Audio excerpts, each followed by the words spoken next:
Ceci est un livre audio autogénéré par Google. Sociolinguistique, collection dirigée par Henri Boyer, Université de Montpellier 3. Conseil scientifique. Gébergogneau Univ. d'Orléans, France. A Boudreau Univ de Moncton, Canada. E Bois Univ de Barcelona, Espagne. JF de Pietro IRDP Neuchâtel, Suisse. J. Guillaumou CNRS, France. G. Kremnitz, Univ de Vienne, Autriche. Monsieur Mattei Univ de Grenoble 3, France. B. Maurer Univ de Montpellier 3, France. H. Monteagudo Univ de Santiago de Compostela, Espagne. H. Penner Univ. Católica de Asunción, Paraguay. A. Cristol, Univ de Neuchâtel, Suisse, Ch. Lagarde Univ de Perpignan via Domitia, France. Monsieur Tournier CNRS, France. La collection sociolinguistique se veut un lieu exigeant d'expression et de confrontation des diverses recherches en sciences du langage ou dans les champs disciplinaires connexes qui, en France et ailleurs, contribuent à l'intelligence de l'exercice des langues en société. Qu'elle traite de la variation ou de la pluralité linguistique et donc des mécanismes de valorisation et de stigmatisation des formes linguistiques et des idiomes en présence, dans les faits comme dans les imaginaires collectifs. Elles analysent des interventions glottopolitiques ou encore qu'elles interrogent la dimension socio-pragmatique de l'activité de langage, orale ou scripturale, ordinaire, médiatique ou même littéraire. Donc une collection largement ouverte à la diversité des terrains, des objets, des méthodologies. Et bien entendu, des sensibilités. Dernière parution.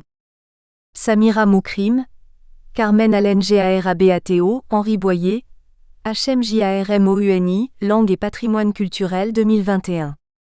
Robert TERRASIFIORINI, La scolarisation des élèves allophones en France et aux États-Unis, 2021. Mateusz Bialas, Le discours de Nicolas Sarkozy, Rhétorique et mise en scène 2020.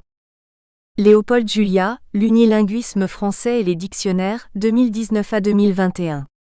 Le traitement lexicographique des anglicismes, 2020. Ashraf Djeghar, Le français langue étrangère et les représentations socio-langagières, 2020. Mélanie Trédé-Lopez, Henri Hernandez Baytzer, dire Le renouveau parlementaire, entre discours et action 2019. Préface, Georges Elbastin, Université de Montréal. Les temps ne sont plus où linguistes et traducteurs, traductologues, se battaient comme chiens et chats. J'en veux pour preuve les quelques publications suivantes, limitées au français, de la linguistique à la traductologie. Interpréter, traduire 2011. Linguistique et traductologie, les enjeux d'une relation complexe 2016, la formation grammaticale du traducteur. Enjeux didactiques et traductologiques 2019, et 2 numéros spéciaux de revue. Linguistique contrastive et traductologie anglais-français, quels enjeux? Études de linguistique appliquée 172. 2013, et traduction et interprétation face aux défis actuels. Revue française de linguistique appliquée 21, 5 à 7 2016. D'un côté comme de l'autre, les choses ont bien changé pour les linguistes et les traducteurs.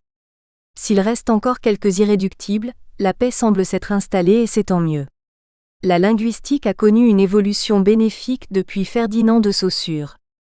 Non seulement s'est-elle affranchie du structuralisme pur et dur, mais elle s'est aussi résolument tournée vers le discours proprement dit et non plus seulement vers la langue du discours. Elle se présente de plus en plus fréquemment sous un jour social voire sociétaire. Devenue pragmatique, elle a fait sienne les langues de spécialité et s'est ainsi retrouvée aux côtés des terminologues et des traducteurs. La traduction de son côté s'est libérée de la sempiternelle équivalence mot à mot et phrase à phrase pour suivre les analystes du discours, pour prendre en compte les différents acteurs de l'acte de communication et aujourd'hui, jeter un regard sociologique sur elle-même. N'oublions pas tout le volet terminologie et celui des corpus qui occupe bien des chercheurs en traductologie, avec des approches qui s'apparentent à la lexicologie et la linguistique. Et le volet du traitement automatique du langage qui réunit linguistes et traducteurs. Inutile de préciser que, comme en linguistique, le fonctionnalisme a joué un rôle capital dans cette évolution. La fonction du texte et le caractère social des langues et du langage, des langages, voilà qui nous mène vers l'ouvrage que vous avez en main. Le présent volume est dirigé de main de maître. Le maître, Mohamed Jadir, n'en est pas à sa première entreprise éditoriale. Il a écrit et dirigé nombre d'ouvrages qui ne sont pas passés inaperçus. Je pense entre autres à Linguistique et discours 2018, L'expérience de traduire 2015, Fonctionnalisme et description linguistique 2011, L'expérience de la traduction 2013, La cohérence du discours en grammaire fonctionnelle 2005.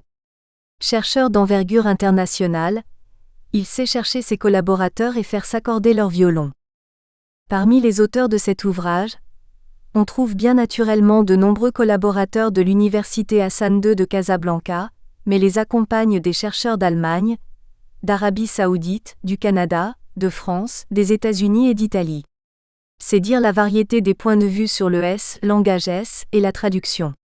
Il n'est pas courant que le préfacier retrouve un de ces textes dans l'ouvrage. Il faut jeter la première pierre sur le maître d'œuvre, Mohamed Jadir, qui a tenu à ce que je me joigne aux autres collègues présents dans le livre. J'essuierai volontiers la deuxième pierre. Qu'en est-il au juste de cet ouvrage ?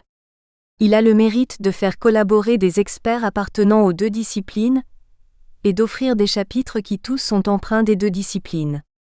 Remarquons toutefois que dans leur enseignement universitaire professionnel, les deux disciplines vivent souvent ensemble séparées. En effet, s'il est vrai que de nombreux programmes intègrent les langues et la traduction, en particulier les filières Léa et celles des études de la communication interculturelle, ces programmes ne mènent pas au même diplôme. Du moins ceux-ci sont-ils valorisés assez différemment sur le marché. L'Ordre des traducteurs, terminologues et interprètes agréés du Québec, OTTIAQ, pour donner un exemple, exige de ses membres qu'ils aient accumulé 30 crédits de transfert et 15 crédits connexes. Seul un programme de majeur en traduction, soit 60 crédits, dans le cadre d'un bac par cumul, ou de licence, bac au Québec, de 90 crédits permet d'atteindre un tel niveau. À raison de 3 crédits par cours et de 45 heures par cours, il faut donc un minimum de 10 cours de traduction pratique, c'est-à-dire là où le transfert linguistique s'effectue, pour satisfaire aux exigences de l'OTTIAQ. Bien qu'ayant touché de près à la traduction, un étudiant de la filière Léa n'accédera pas au marché de la traduction professionnelle au Québec. Heureusement, au-delà les obstacles académico-administratifs que nous imposent nos institutions, linguistique et traduction se retrouvent bien unis en recherche. Autre mérite de cet ouvrage, avoir privilégié le français puisque 11 chapitres sont rédigés en français contre 2 en anglais. On ne saurait trop encourager les chercheurs francophones à continuer à publier en français. Aucune langue, ni aucune nation, n'a le droit de s'approprier le savoir qui est tant individuel que collectif, et infiniment subordonné à la culture et à l'identité. Le colonialisme a fait long feu, ne laissons pas l'impérialisme faire ses beaux jours. J'ajouterais qu'il faudrait aussi encourager la traduction en français d'ouvrages de linguistique et de traductologie écrits en anglais, en espagnol ou en allemand, entre autres. Pourquoi priver nos étudiants d'un précieux matériau dans leur langue ? Cela est vrai pour toutes les langues. Les Chinois ont commencé à tout traduire dans leur langue. Qu'attendons-nous pour traduire les textes chinois, arabes et autres ? Référence. Béret, Michel et al., dir. 2019. La formation grammaticale du traducteur. Enjeux didactiques et traductologiques. Villeneuve d'Ascq, Presse universitaire du Septentrion.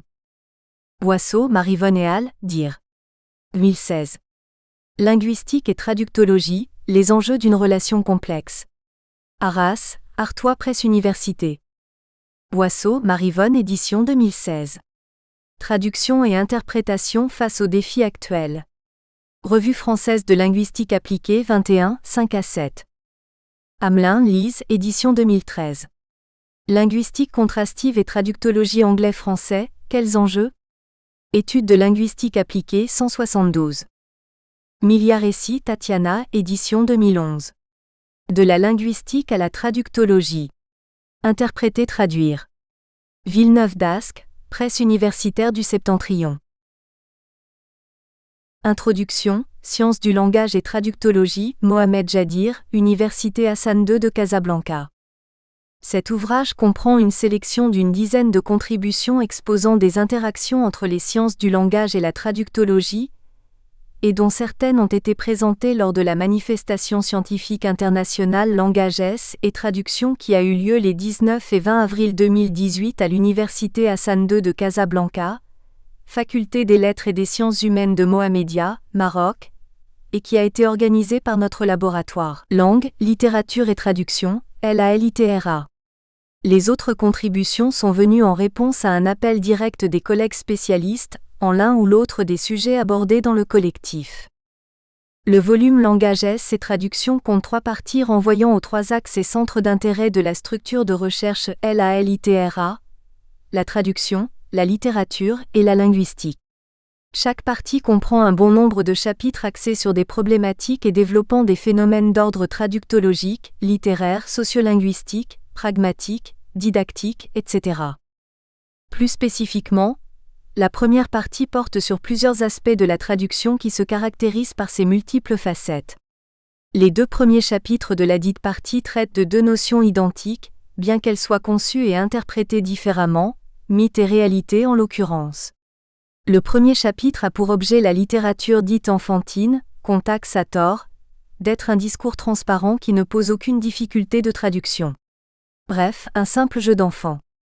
De nombreux traducteurs de littérature de jeunesse, Eugé Ménard, fort pour ne citer que, s'attellent à démythifier cette fabulation et argumentent, autant que faire se peut, en faveur du fait que le texte cible est le produit d'un effort réflexif et d'un processus linguistique, adaptation, emploi des néologismes, altération, invention, reformulation, etc., accompli par le dit traducteur pour enfants.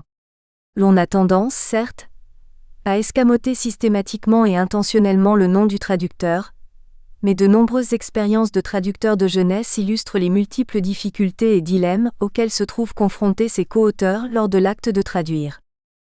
Le deuxième chapitre a mis également l'accent dans une perspective comparative sur l'examen des difficultés de certaines pratiques traduisantes, y compris celles de l'auteur, de l'écriture célinienne caractérisée par une oralité mythique. Le style pour Céline reflète l'originalité et l'unicité, d'où son intraduisibilité. La traduction est a priori une dégénérescence de l'original car elle en rend l'identité méconnaissable. Le recours au stylisticien, critique et linguiste, Eugé Vendry 1968, Bally 1909, Spitzer 1970, Chénaud 1986, Godard 1985, permettrait dans une certaine mesure de décrire et d'expliquer les spécificités et les propriétés stylistiques et linguistiques, conglomérats de syntagmes, traits suprasegmentaux tels que l'intonation, l'accent, l'intensité, etc., de l'apostrophe. Écriture de Céline. Les 3 derniers chapitres de cette première partie s'inscrivent dans des cadres théoriques variés allant d'approches fonctionnalistes, Eugé Dick 1997a, B. Engveld et Mackenzie 2008, cognitiviste, Eugé Lakoff et Johnson 1985, et traductologique, Eugé la théorie interprétative, AL'. Orientalisme, Eugé Saïd 1978, et aux études descriptives de la traduction, Eugé Toury 1995, et à diverses théories du traducteur comme médiateur culturel ou comme informateur autochtone. Les 10 théories, modèles ou approches servent à étayer le bien fondé des thèses défendues au moyen de corrélats formels. Un travail aussi complexe que la traduction du phénomène de la métaphore, son dire et son vouloir dire, nécessite, comme il ressort du chapitre 3, le recours à une approche pluridisciplinaire à même de rendre compte aussi bien du linguistique, de l'extralinguistique que de l'interculturel, et de permettre le transfert de cet essaim d'éléments de la source vers la cible, Eugé Ricoeur 1975, Jadir et l'Admiral 2015. La conjugaison de la théorie fonctionnelle, dont le principe universel stipule que c'est la fonction qui détermine la forme, et des travaux cognitivistes, Lakoff et Johnson 1985, Fauconnier 1984 et 2002, entre autres, dont les démarches des apostrophes. Analyse des structures métaphoriques, sous-tendent d'un système cognitif de production logique véhiculant des mécanismes cérébraux, pourrait servir dans une large mesure à décrire et à expliquer adéquatement le processus de traduction à travers l'examen du cheminement pris par les traducteurs afin de permettre le transfert de la métaphore. La liste de procédés traductologiques relatifs au phénomène de la métaphore, Eugé adaptation, compensation, etc., se trouve enrichie par d'autres procédés lorsque l'étude, dans le chapitre 4, a changé de thème et de cadre théorique. Des notions telles que l'explicitation, la translittération ou encore l'hyperbole semblent entre autres constituer les techniques mises en œuvre dans l'acte de traduire et partant, La stratégie choisie par le traducteur pour renforcer en l'exagérant, images et stéréotypes négatifs dans lesquels le lecteur occidental fiche d'ordinaire la femme dans la société arabe. Dès lors qu'en traduction, les stratégies adoptées influent sur la réception de l'œuvre dans la culture cible, le choix d'approche qui opte pour le maintien de l'étrangeté du texte source permettra de valoriser l'éthique de la traduction et de reconnaître la différence culturelle. Aussi, des concepts comme l'exotisation Berman 1984-1999, ou encore des oppositions antinomiques comme la domestication domesticating et l'étrangéité foreignizing, Venuti 1995 semblent à même de garantir l'hospitalité langagière, Ricoeur 1994, et de maintenir la visibilité du traducteur. Si les traducteurs sont réputés pour être les médiateurs interlinguistiques et interculturels par excellence, Nida 1964, Res 1999, Esposito et Tonquin 2010 parmi des apostrophes autres. Les autotraducteurs, tout comme les autres auteurs bilingues, semblent assumer ce rôle de médiateur plus que les traducteurs en raison de leur autorité incontestée sur les textes sources et cibles et de leur maîtrise des deux systèmes linguistiques et culturels simultanément. Si pour Mounin 1973, la traduction est avant tout une opération linguistique et pour Cordonnier 2002, une activité interculturelle, elle est pour Venuti 2000, une pratique politique et culturelle qui varie selon des facteurs socioculturels à des périodes historiques différentes. Dans l'opération traduisante, les rapports de force et les relations de pouvoir entre les deux cultures, sources et cibles en question, se traduisent par diverses manipulations hiérarchiques.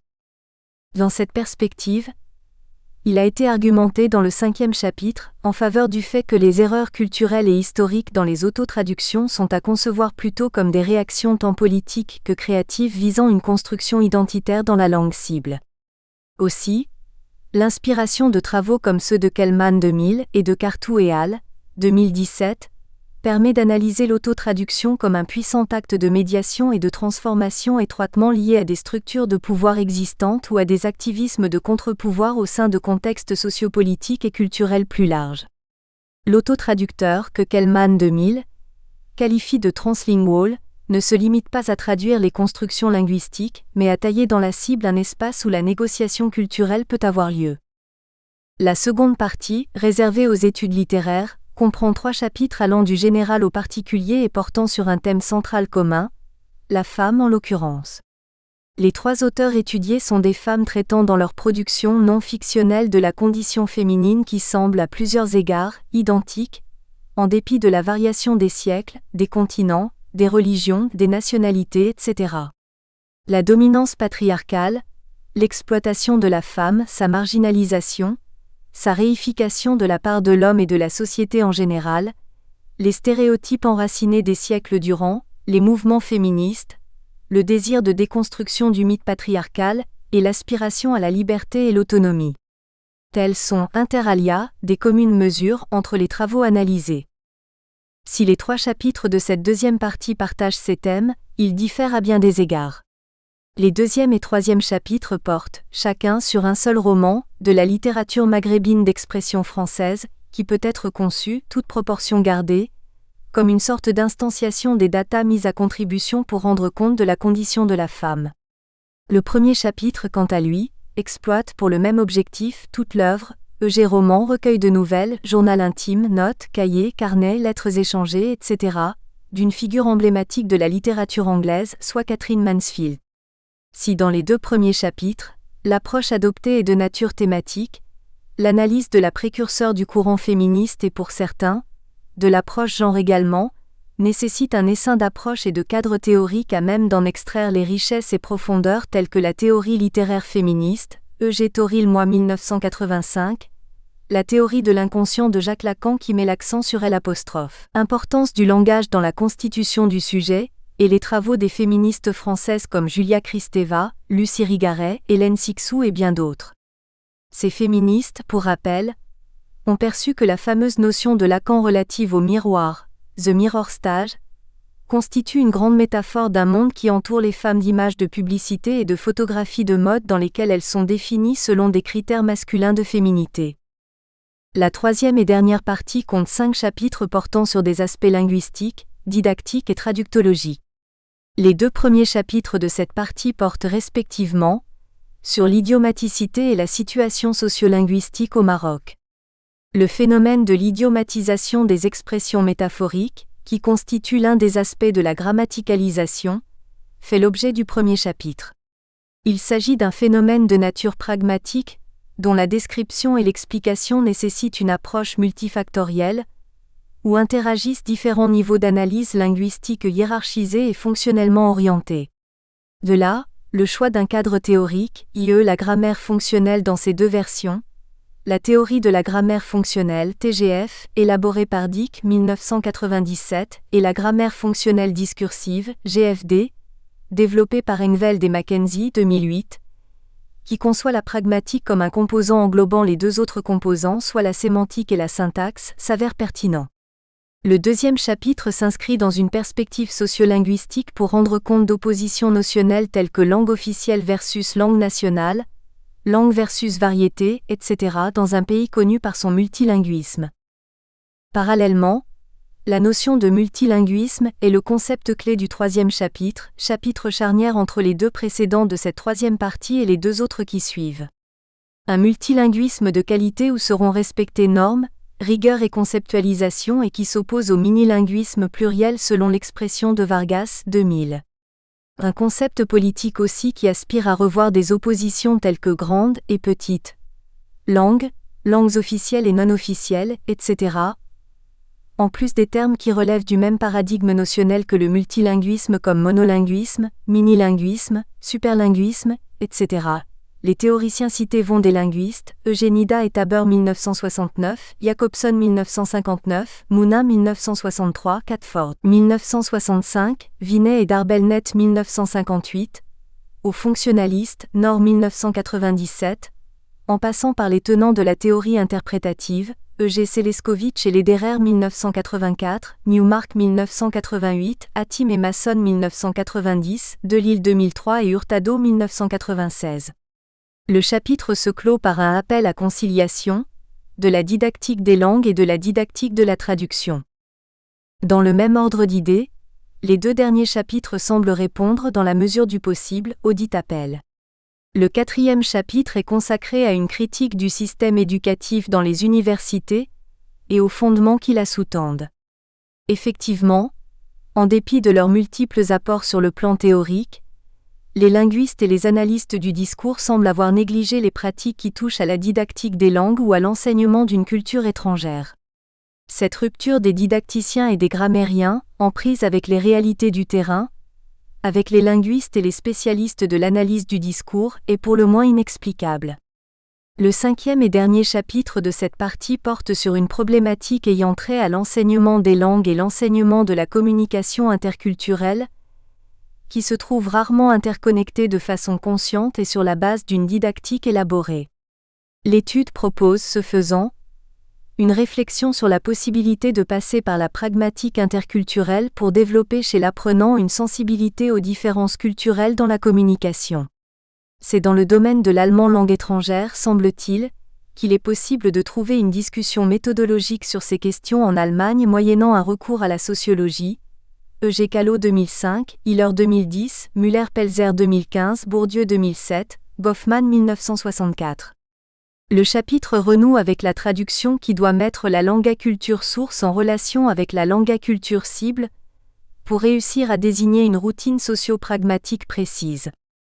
Somme toute, les contributions réunies dans ce collectif et qui sont aussi riches que variées, portent tout particulièrement sur des problèmes d'ordre linguistique et traductologique et se rapportent à de nombreux domaines des sciences humaines et sociales dont on citera, à titre indicatif, la philosophie, la psychologie, la psychanalyse, la théorie de l'inconscient, la linguistique, la littérature, la théorie littéraire féministe, la traductologie, la didactique, la sociologie, etc.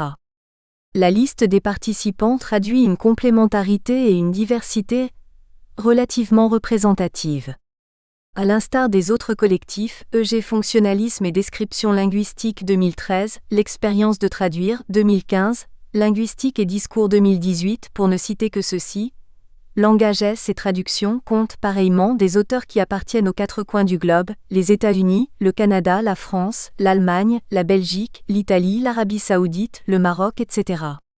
Dans ce qui suit, il sera question davantage d'informations à propos des chapitres compris dans le présent volume.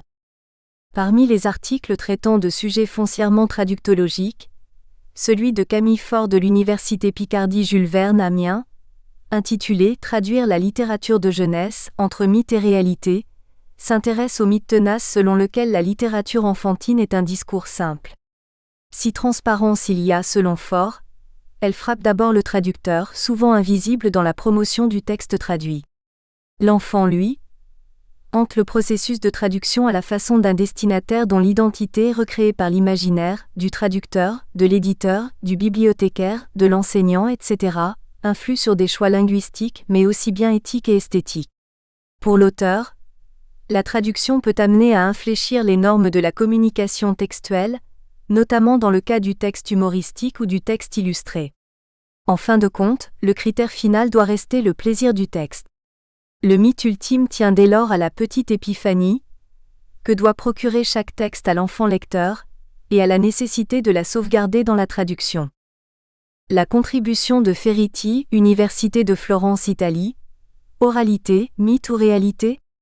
La langue de mort à crédit face à ses traducteurs italiens, aborde la langue de Louis-Ferdinand Céline, notamment celle de son 2e roman, Mort à crédit, dans ses traductions italiennes. Ferriti a rebaptisé cette langue « oralité au 2e degré », qui rappelle les structures et le vocabulaire du parler populaire, tout en les mélangeant avec les idiosyncrasies de l'auteur. Il s'avère que cette écriture originale engendre des obstacles chez tout traducteur sous plusieurs aspects. Aussi, ce chapitre se veut-il un approfondissement de la difficulté de traduire le style de Céline en italien et une tentative de creuser les problèmes de traduction majeurs de la poétique du romancier à travers des extraits des traductions de Giorgio Caproni et Giuseppe Guglielmi, auxquels Ferriti fera suivre son approche traductologique et sa propre traduction. La contribution d'Adil Labrimi et Mohamed Jadir de l'Université Hassan II de Casablanca, intitulée Le dire et le vouloir dire dans la traduction de la métaphore, porte sur une analyse comparative et descriptive de la traduction de la métaphore du français vers l'arabe. Partant d'un corpus composé de métaphores relevées de 2 traductions de l'œuvre de Stendhal Le Rouge et le Noir, Dawakili 1994 et Elemoudni 2015, cette étude essaie d'expliquer, dans le cadre d'une approche linguistico-traductologique, les choix des traducteurs de leur procédé de traduction. Elle a aussi pour objectif, entre autres, l'examen de la problématique en question à la lumière de la dichotomie sourcier-cibliste, confère. L'Admiral, 1986-2014 et Jadir et l'Admiral 2015. Selwa Tawfik, Université de Montréal, traite dans son travail intitulé « La réception de la littérature arabe traduite en Occident », du rôle de la traduction du roman arabe dans la représentation de l'image du monde arabe, et en particulier celle de la femme arabe. Dans ce cadre, Tawfik a choisi comme exemple la traduction d'Yves González Quirano du roman arabe Hikayat Zara, l'histoire de Zara, de l'auteur libanais Hanan El-Sheikh, connu pour avoir brisé certains tabous de sa société par son écriture. L'analyse comparative du roman et de sa traduction française mettra en évidence les stratégies et les procédés adoptés par le traducteur, et dont le choix influe sur la réception du texte arabe dans la culture occidentale et conduit de ce fait à construire une idée négative de la société arabe. Bref, cette étude aspire à caractériser la représentation des valeurs culturelles orientales dans la version traduite. Le présent travail de Rebecca Denner-Armand de Washington University in Saint-Louis, Self-Translation and the Necessity of Error in Conveying Place and Space in Vassilis Alexakis, la langue maternelle, se focalise sur le roman auto-traduit de Vassilis Alexakis, La langue maternelle, 1995, qui était rédigé d'abord en grec. Alexakis est un auteur et auto-traducteur gréco-français qui a construit une carrière en interrogeant, à travers la fiction, l'identité en exil et l'effet du bilinguisme et du biculturalisme sur la fabrication de soi.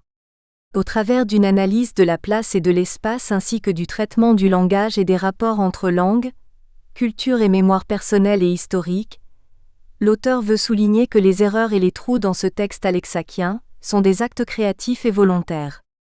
Ces erreurs et écarts sont censés servir comme une sorte de manifestation politique contre les notions fausses d'une connexion inhérente entre la langue maternelle, la place et la culture intrinsèque. En utilisant diverses théories du traducteur comme médiateur culturel ou comme informateur autochtone, Denner Armand montrera comment Alexakis utilise délibérément l'erreur culturelle et l'incompétence comme moyen de promouvoir une théorie divergente de l'identité et de la culture exilique.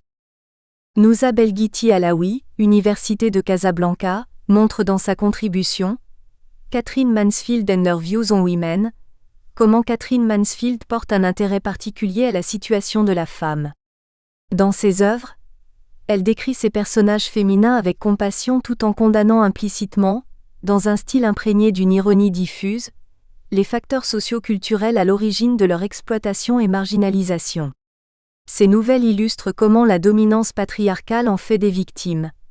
Elles traitent des rôles stéréotypés qui leur sont assignés et de leur difficulté à s'en défaire. Les normes qui leur sont ainsi imposées les privent d'un statut de sujet autonome et les relèguent à une position d'objet. La conception de Catherine Mansfield concernant l'identité féminine anticipe la réaction des féministes, plus particulièrement celle des féministes post-structuralistes contre l'image de la femme conçue en tant qu'objet de désir de l'homme ainsi que de la relation qu'elles établissent entre genre et langage. Voix de femme dans Zizia de Maïssa Bey, tel est l'intitulé du chapitre élaboré par Jamila Akarid et Amal El-Bouri, Université de Casablanca. Les auteurs considèrent que sur les traces d'Assia Djebar, de Malika Mokedem et de Leila Sebar, entre autres, Maïssa Bey s'est frayé un chemin dans le champ de la littérature maghrébine et s'est fait une place entre les grands écrivains algériens. Dans sa dernière œuvre intitulée Isia inspirée de la légende de Ben Guitoun, l'écrivaine brave les interdits, fait entendre la parole des femmes et leur donne le pouvoir de dire « je », de penser leurs mots par des mots, leur silence par des transgressions.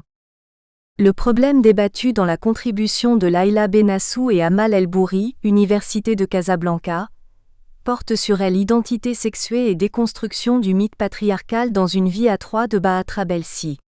Les auteurs constatent que la production littéraire marocaine d'expression française est hantée par la construction d'une identité islamique qui, dans la majeure partie des cas, n'est pas en phase avec la thématique de la sexualité. Dans une vie à trois, la narratrice fait parler ses personnages masculins en vue de marquer leur vœu de se libérer de la pression du discours officiel. À travers ce titre provocateur, l'écrivaine marocaine se joue de l'idée que se font les Marocains du couple et par surcroît, de la sexualité, non seulement pour récuser la domination insensée de la gente masculine, mais aussi pour participer à la déconstruction du mythe patriarcal. Ce faisant, l'histoire relate la vie conjugale de trois protagonistes et met d'emblée l'accent sur la ruse dont va user l'un d'entre eux pour masquer son homosexualité. Ce roman, placé sous le signe du féminin, évoque la question de l'identité sexuelle avec ses interdits et ses transgressions chez les hommes au Maroc. Les auteurs examinent la manière selon laquelle Trabelsi va se servir de l'identité sexuée ambiguë chez Adam et Jamal, deux personnages emblématiques du récit, pour bafouer le stéréotype de la virilité chez l'homme marocain.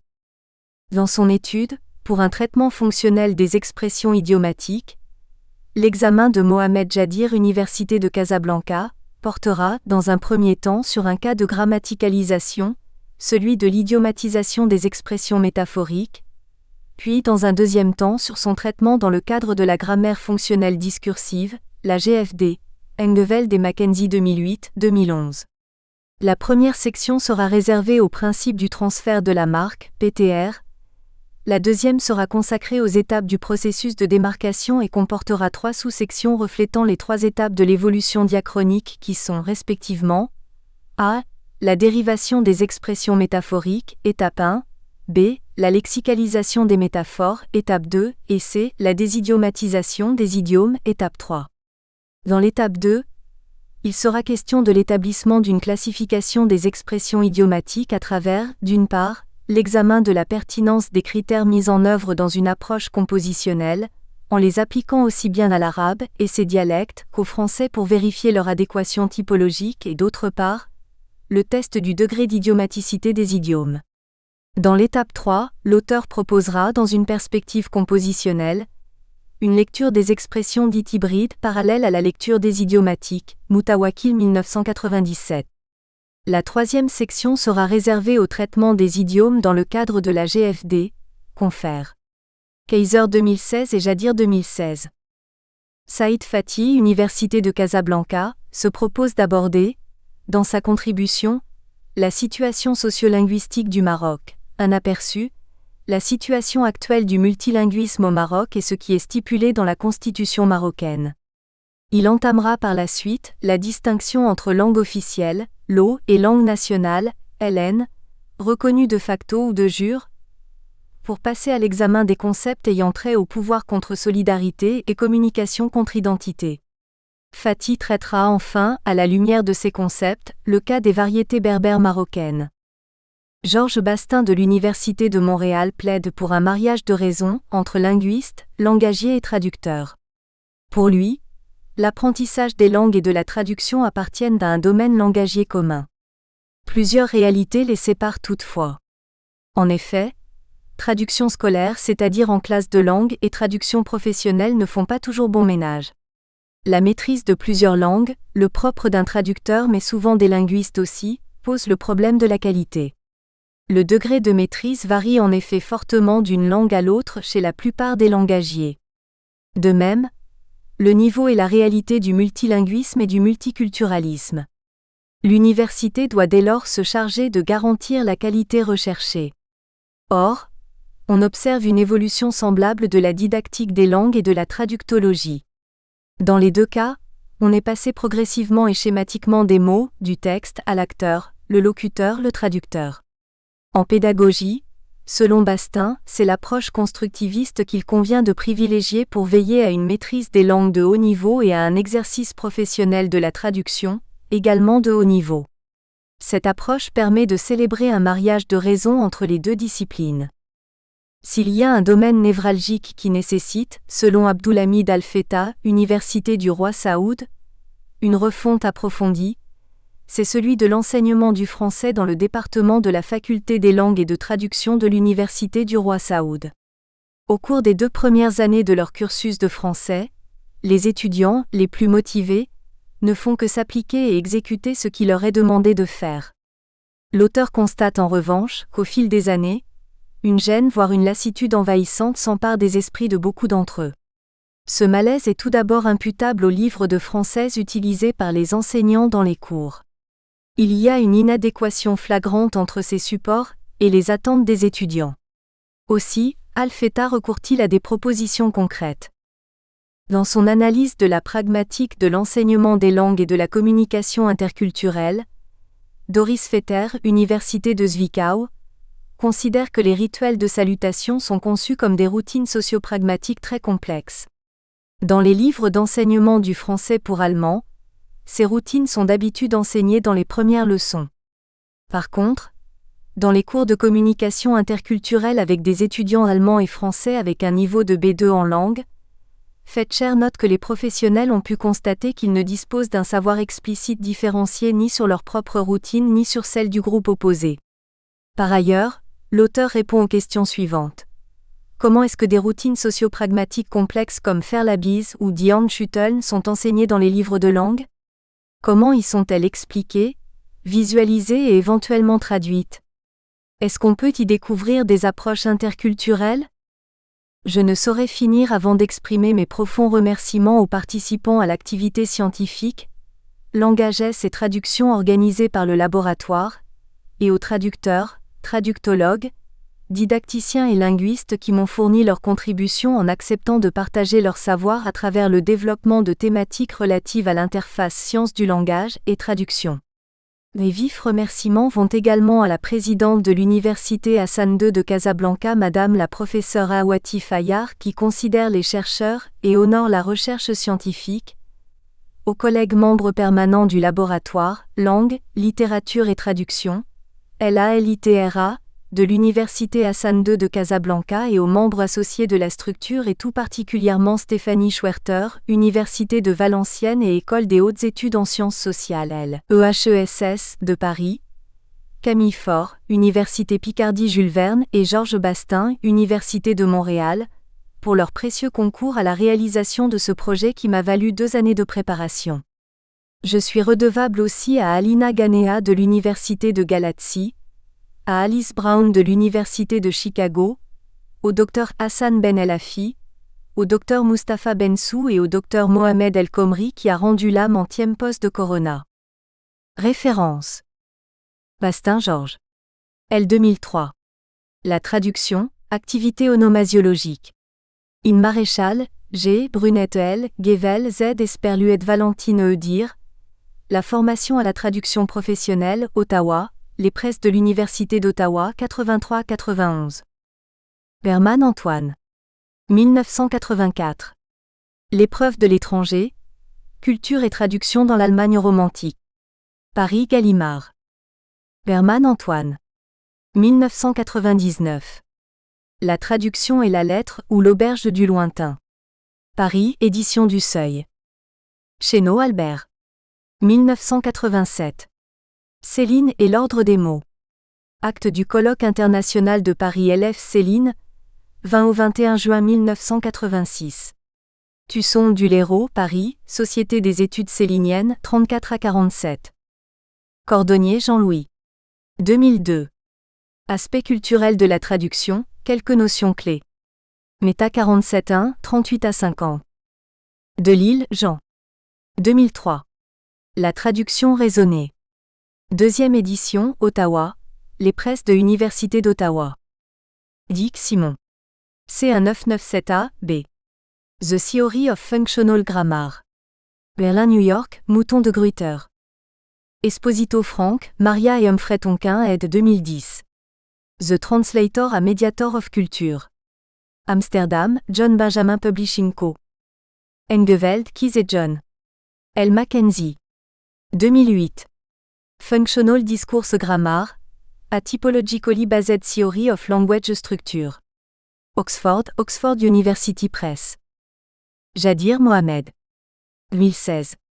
Lexicalisation et idiomaticité en grammaire fonctionnelle discursive. Inpe Mogoron Huerta, Quadradore, a Navarro Breton ML, Esperluet Martinez Blasco Idir, Phraseologia Variation y Traduction Belin, Peter Lang Edition 47 à 86. Jadir Mohamed. Ed. 2018. Linguistique et discours, description, typologie et théorisation, Berlin, Peter Lang Edition. Jadir Mohamed. Esperluet Jean-René L'Admiral, ed. 2015. L'expérience de traduire. Paris, Honoré Champion. Katz, Gerald et Jerry Fodor. 1963. The Structure of a Semantic Theory. Langage numéro 39, 170 à 210. Joseph John. 2004. Language and Identity. National, Ethnic and Religious. London, Palgrave Macmillan. Kaiser, Evelien. 2016. Idiomatic Expression in Functional Discourse Grammar. Linguistique. 54 5 981 10-16. Kellman, Stephen. 2000. The Translingual Imagination. Lincoln, University of Nebraska Press. Kristeva, Julia. 1991. Strangers to Ourselves. Translated by Léon S. Roudier. London, Harvester Whitchief. Moi, Toril. 1985. Sexual, Textual Politics, Feminist Literary Theory. London et New York, Routledge, New Accent. Mounin Georges. 1963. Les problèmes théoriques de la traduction. Paris Gallimard. Nida, Eugene et Charles Taber. 1969. The Theory and Practice of Translation. L'Eden Brill. Nord Christian. 1997. Translating a Purposeful Activity. Functionalist Approaches Explained. Manchester, UK et Kinderook, NY, USA Saint-Jérôme Publishing.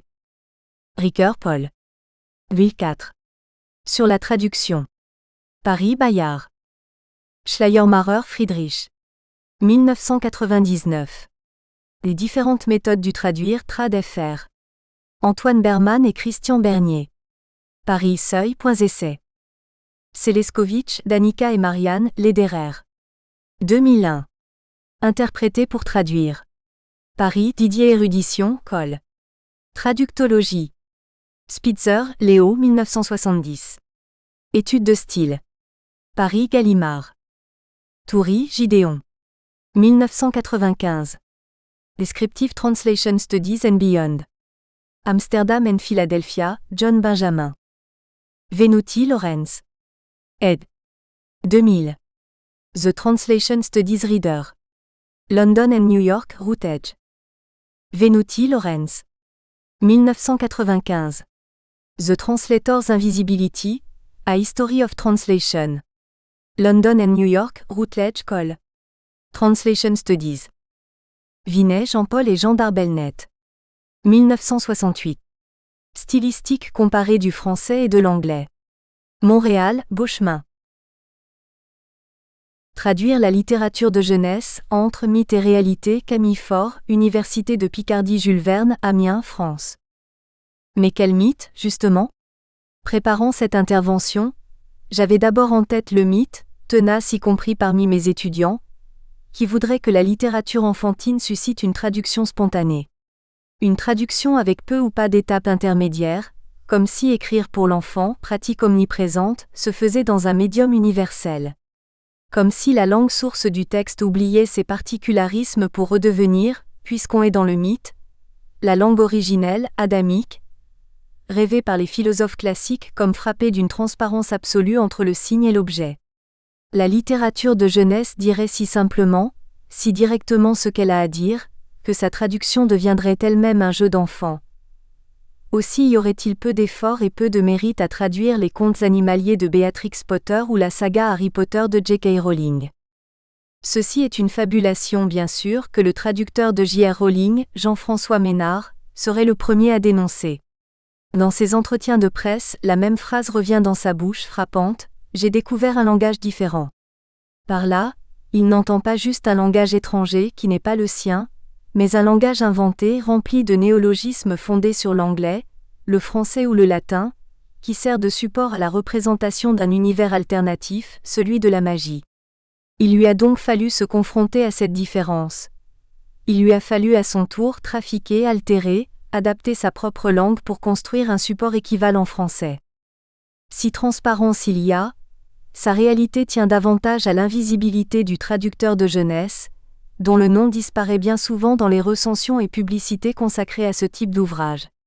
Au moment où je préparais cette conférence, j'ai fait une pause recherche pour googler les pages consacrées à un album illustré que j'ai traduit pour les éditions La Martinière, une version abrégée d'Alice au Pays des Merveilles, avec de merveilleuses illustrations au ton pastel. Or, que ce soit sur le site de la maison d'édition, dans les blogs consacrés au genre ou sur la page d'Amazon, la présentation de l'ouvrage ne varie pas. Un paragraphe dévolu au texte, un aux auteurs, Lewis Carroll et parfois, mais pas toujours les adaptateurs qui ont réécrit le texte anglais, un autre sur l'illustrateur français Éric Puybard et parfois quelques lignes discrètes sur la maison d'édition française. Et la traductrice ? Disparue, comme Alice dans le terrier du lapin. Cette invisibilité ne date pas d'aujourd'hui. Un autre classique pour enfants, Les aventures de l'éléphant Babar par Jean de Brunoff, a longtemps oublié de mentionner le traducteur dans l'édition britannique. D'une certaine façon, cet usage perpétue le mythe de la transitivité, l'illusion d'un texte produit en direct pour le petit lecteur dans sa langue maternelle. C'est aussi ce qui a encouragé les traducteurs à transférer dans un contexte ethnocentrique le contenu étranger du livre, en changeant les noms, la nationalité, l'habitat des personnages. Enfants, dévorant dans la double collection jeunesse des éditions Hachette, la Bibliothèque Rose et la Bibliothèque Verte, des séries d'Enid Blyton qui s'intitulaient Club des 5 ou Oui Oui, je ne me posais pas de questions. Je trouvais que cette Madame Blyton avait un nom bien bizarre, mais je n'aurais pas songé à vérifier si l'héroïne du Club des 5, Claudine dite Claude, était française, ni si ses aventures se passaient bien en Bretagne. Il a fallu des années avant que je me rende compte qu'en réalité elle s'appelait Georgiana dite George, et qu'elle habitait la Cornouaille dans le sud de l'Angleterre. L'éditeur qui escamote le traducteur, le parent qui n'indique pas à l'enfant que ce qu'il lui lit à voix haute est une traduction, le font sans penser à mal, mais ce faisant ils encouragent une certaine équivoque sur l'identité du conteur. Lisant une histoire à un enfant le soir, on s'efface aussi derrière sa propre voix. On se voit comme un médiateur de la narration, mais dont la présence, même physique, va peu à peu disparaître du champ de conscience de l'enfant pour que son imaginaire s'empare de l'histoire et la fasse sienne. De même, la visibilité du traducteur de jeunesse, à qui l'éditeur demande rarement une préface ou un avant-propos, risquerait-elle de faire écran à cette appropriation? Or du côté du traducteur c'est le contraire. L'enfant hante son imaginaire et sa conscience, il est constamment présent même dans l'abstrait. Quand on traduit dans ce genre, la question se pose dès le départ, quel est cet enfant censément générique, pour qui j'écris? Au moment de fixer les paramètres fondateurs, temps du récit, registre lexical, le degré de simplicité dans les formulations, quel destinataire avoir en tête? Un consommateur cible, défini uniquement par sa tranche d'âge, 5 à 7 ans ou à partir de... Nous espérons que vous avez apprécié cet aperçu. Pour continuer à écouter ce livre audio sur Google Play Livres, utilisez le lien dans la description de la vidéo.